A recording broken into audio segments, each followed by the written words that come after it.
Assalamualaikum warahmatullahi wabarakatuh. Perkenalkan, nama saya Rafikana Karisma, NIM 236811051. Baiklah, di sini saya akan menjelaskan materi tentang industri keuangan non-bank syariah. Materi pertama itu kan lembaga fasilitator sistem keuangan syariah di Indonesia.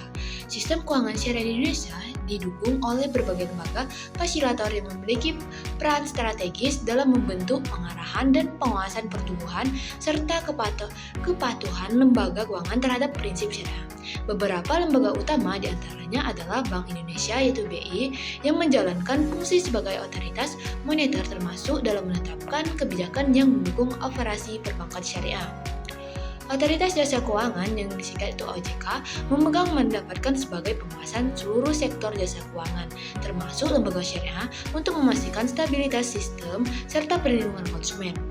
Kementerian Keuangan turut berperan melalui penerbitan surat berharga syariah negara dan insentif fiskal untuk sektor keuangan syariah. Di sisi lain, Komite Nasional Ekonomi dan Keuangan Syariah yaitu berfungsi sebagai koordinator nasional dalam mendorong integrasi ekonomi dan keuangan syariah dan sektor real. Selanjutnya itu kan ekonomi valuta of time yang disebutkan EVT dalam keuangan syariah.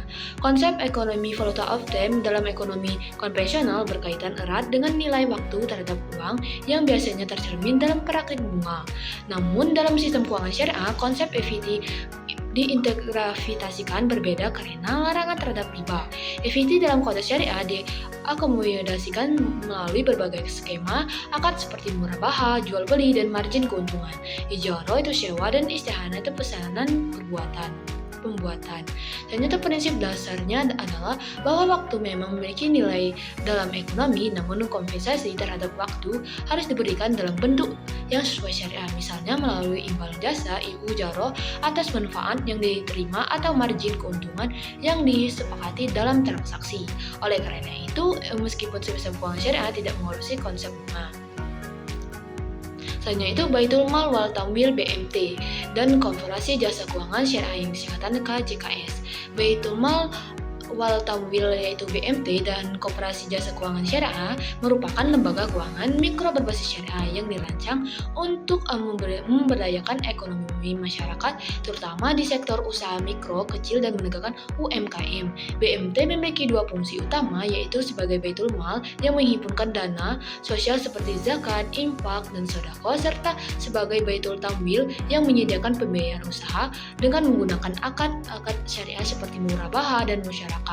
KJKS sebagai bentuk koperasi mengedepankan asas kekeluargaan dan gotong royong dengan kegiatan sistem pinjam bebas bunga. Selanjutnya itu prinsip pemberdayaan ekonomi umat kerjasama dan tolong-menolong. Dasar hukumnya itu Undang-Undang Nomor 17 Tahun 2012 Fatwa DSN MUI. Selanjutnya itu karakteristiknya melalui komunitas berbasis sosial dan usaha. Perbedaannya itu tanpa bunga dan prioritas pada kesejahteraan umat. Akadnya itu melalui akad murabaha, musyarakah, dan mudarabah dan karma. Itu ada beberapa penjelasan. Yang pertama itu kan akad murabaha merupakan bentuk kerjasama antara pemilik modal, sahibul mal, dan pengelola usaha mudahari di mana keuntungan dibagi sesuai kesepakatan sedangkan kerugian ditanggung oleh pemilik modal sepanjang tidak ada kelalaian dari pengelola. Yang kedua, akad musyarakah adalah kerjasama antara dua pihak atau lebih yang sama-sama memberikan modal dan keuntungan maupun kerugian dibagi sesuai porsi kontribusi masing-masing. Yang ketiga itu akad murabaha merupakan jual beli dengan menambahkan margin keuntungan yang bersifat di mana penjual memberitahukan harga pokok barang dan besarnya margin kepada pembeli. Akad ini sering digunakan dalam pembiayaan barang konsumtif maupun produktif. Yang keempat itu akad qard adalah pemberian pinjaman tanpa imbalan non-komersial yang bersifat sosial di mana penerima pinjaman wajib mengambilkan dana tersebut dalam jumlah yang sama sesuai dengan jangka waktu yang telah ditentukan. Selanjutnya lagi itu asuransi syariah. Asuransi syariah adalah sistem perlindungan keuangan yang didasarkan pada prinsip saling tolong-menolong, ta'awun, dan tolong menjamin takaful di antara peserta disimpan dalam dana tabur yang digunakan untuk membantu peserta lain yang mengalami resiko. Perusahaan asuransi bertindak sebagai pengelola dana operator dengan menggunakan akad makalah atau mudharabah. Skema ini memastikan tidak adanya unsur riba gharar atau tidak kepastian berlebih dan masyir atau judi yang dilarang dalam Islam.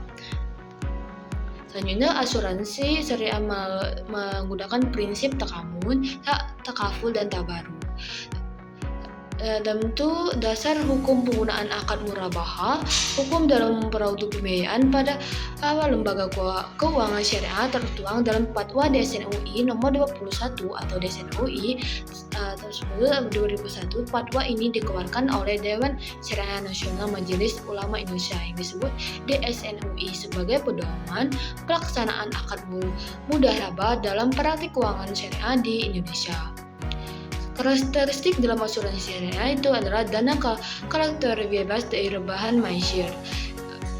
Perbedaan dalam asuransi syariah itu tidak menjanjikan keuntungan tetap, dan akad yang digunakan dalam asuransi syariah itu akad tabaru, wakalah bil, dan ujara dan murabahah. Selanjutnya itu dana pensiun syariah. Dana pensiun syariah adalah mekanisme penyediaan jaminan dari hari tua bagi para pekerja yang dikelola berdasarkan prinsip-prinsip syariah.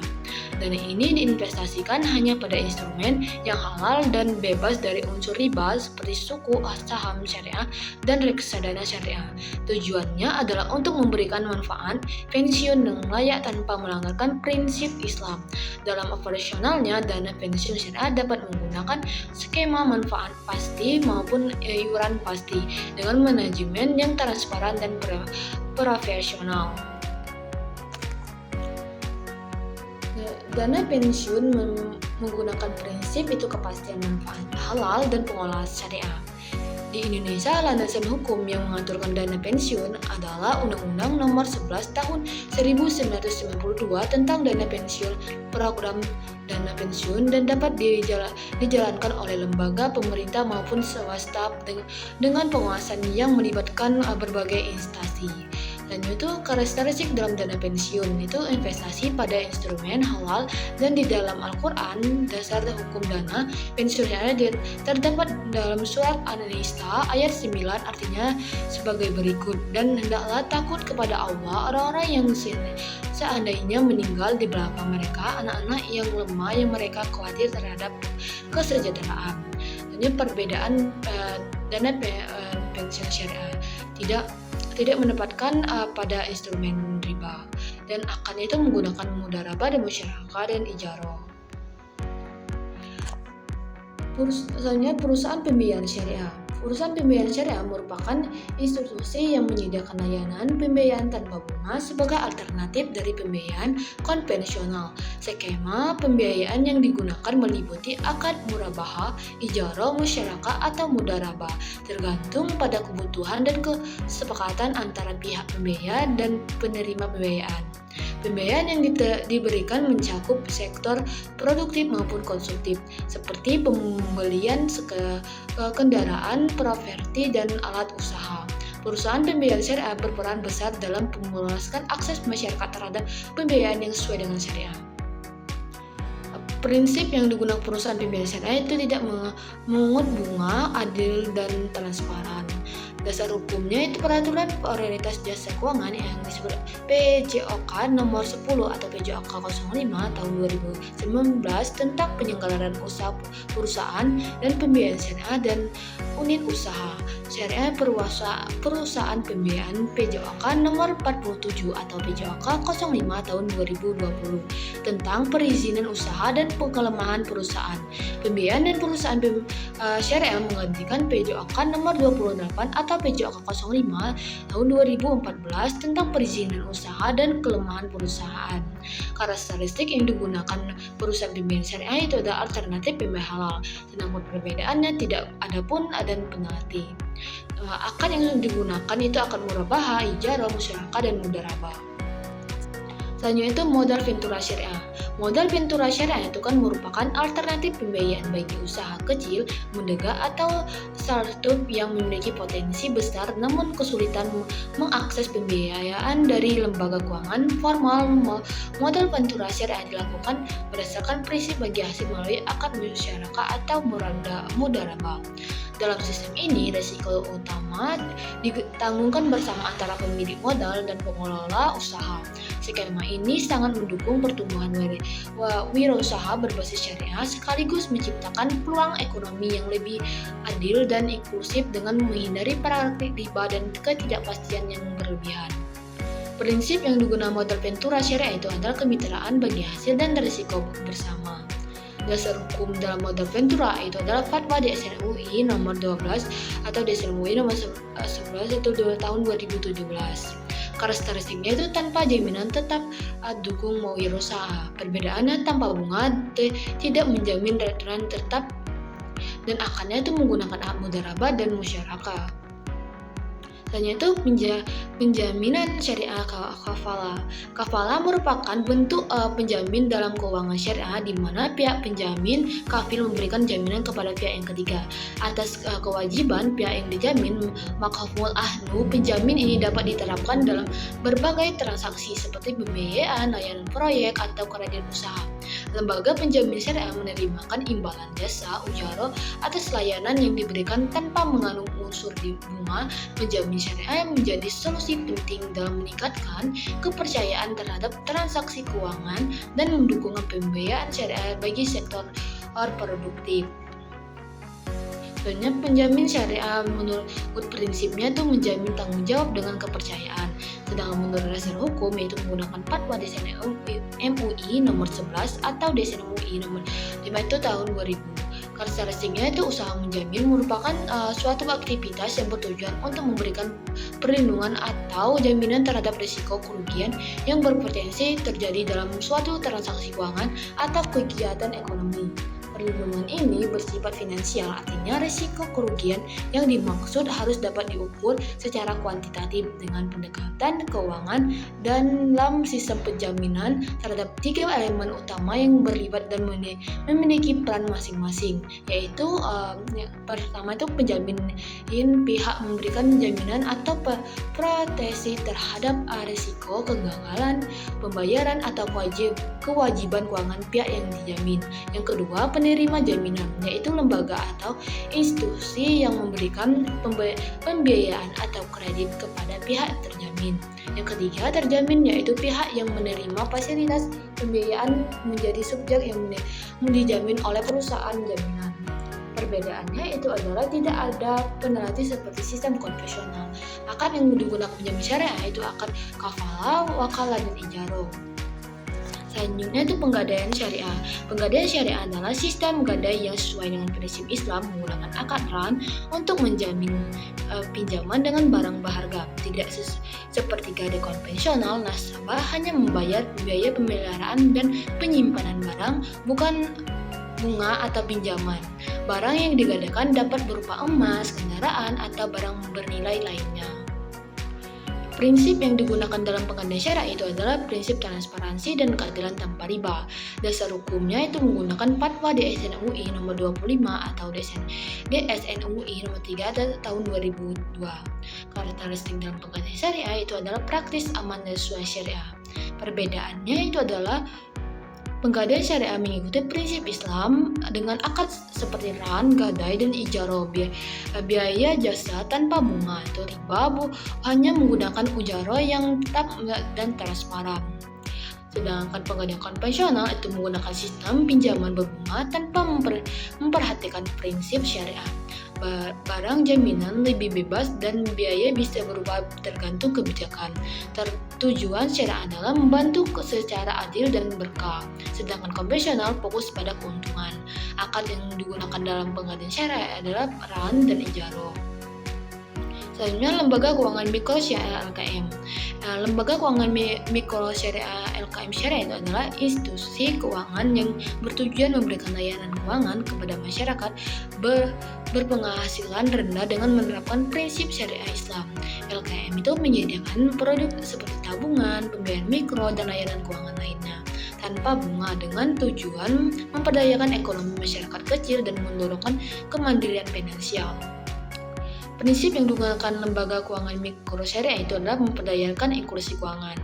Sedangkan menurut dasar hukum itu Undang-Undang Nomor 1 Tahun 2013 tentang Lembaga Keuangan Mikro, Undang-Undang LKM Peraturan Pemerintah Nomor 89 Tahun 2014 tentang suku bunga pinjaman atau imbalan hasil pembiayaan dan luas cakupan wilayah usaha lembaga keuangan mikro, surat edaran otoritas jasa keuangan, yaitu yang SEOJK itu nomor 29 SEOJK 05 atau 2015 tentang laporan keuangan lembaga keuangan mikro. Dan juga karakteristiknya itu berbasis komoditas skala mikro, sedangkan perbedaannya tanpa bunga dan riba. Akarnya itu digunakan akar murabah dan mudarabah. Selanjutnya itu fintech peer-to-peer lending yaitu V2VL syariah. Fintech peer-to-peer lending atau V2VL syariah adalah platform digital yang mempertemukan pemberi dana, investor dan penerima dana borrower secara langsung dengan menggunakan akad syariah. Sistem ini menghindari riba dan gharar serta mendorongkan prinsip transparansi dan keadilan dalam setiap transaksi. Fintech syariah menjadi solusi inovasi untuk memperluaskan akses pembiayaan bagi UMKM dan pelaku usaha mikro. Nah, prinsipnya yang digunakan itu adalah transparansi, inklusif, dan bebas riba. Dasar hukumnya itu adalah PJOK nomor 77 atau PJOK 01 atau tahun 2016, Fatwa DSMI. Karakteristik yang digunakan itu digital, efisien, aman. Sedangkan perbedaannya itu tidak menggunakan bunga, dan sedangkan menurut akad digunakan akad murabahah dan ijarah dan wakalah. Selanjutnya itu lembaga keuangan filantropi Islam. Lembaga keuangan filantropi Islam seperti Banas dan Al-Azhar itu mengelolakan dana sosial keagamaan umat seperti zakat, infak, sedekah, dan wakaf. Dana tersebut disalurkan untuk program pemberdayaan ekonomi, pendidikan, kesehatan, dan bantuan kemanusiaan. Pengelolaan dana dilakukan secara transparan dan profesional untuk memastikan aktivitas distribusi dan kebermanfaatan bagi mustahik penerima. Lembaga ini memainkan peran penting dalam mengurangi kesenjangan sosial dan meningkatkan kesejahteraan umat melalui prinsip solidaritas dan keadilan sosial Islam. Lembaga keuangan filantropi melalui prinsip solidaritas dan distribusi kekayaan. Dasar hukumnya itu Undang-Undang Nomor 23 Tahun 2011 itu Fatwa DSMI UI. Karakteristiknya itu non-profit atau akuntabel amanah. Perbedaannya itu adalah nilai spiritual lebih dominan pada sosial semata. Akad yang digunakan itu akad tabaru, wakaf, dan hibah. Selanjutnya itu reksadana dan obligasi syariah. Reksadana obligasi syariah adalah merupakan instrumen investasi halal yang diminati oleh masyarakat muslim. Reksadana syariah menghimpun dana dari masyarakat dan menginvestasikan pada aset yang sesuai dengan prinsip syariah. Sementara itu, suku adalah surat berharga dan mencerminkan kepemilikan atas aset real dan memberikan imbalan hasil disewa atau bagi hasil bukan bunga. Kedua instrumen ini memberikan alternatif investasi yang etis dan transparan dan sesuai syariah. Prinsip yang digunakan reksadana itu adalah investasi halal dan etis.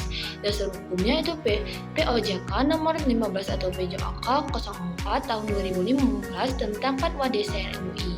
Karakteristiknya itu adalah aman, syariah, dan konflik dan transparan. Akad yang digunakan itu adalah musyarakah, ijarah, dan mudarabah. Selanjutnya itu inklusi keuangan.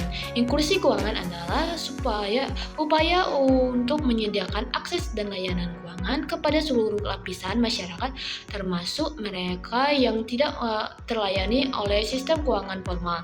Dalam konteks keuangan syariah, inklusi keuangan juga mencakup penyediaan produk dan layanan berbasis nilai-nilai Islam, dan strategi inklusi keuangan syariah mencakup penguatan literasi keuangan, digitalisasi layanan, dan pengembangan lembaga keuangan berbasis komunitas. Tujuannya adalah menciptakan sistem keuangan dan inklusif.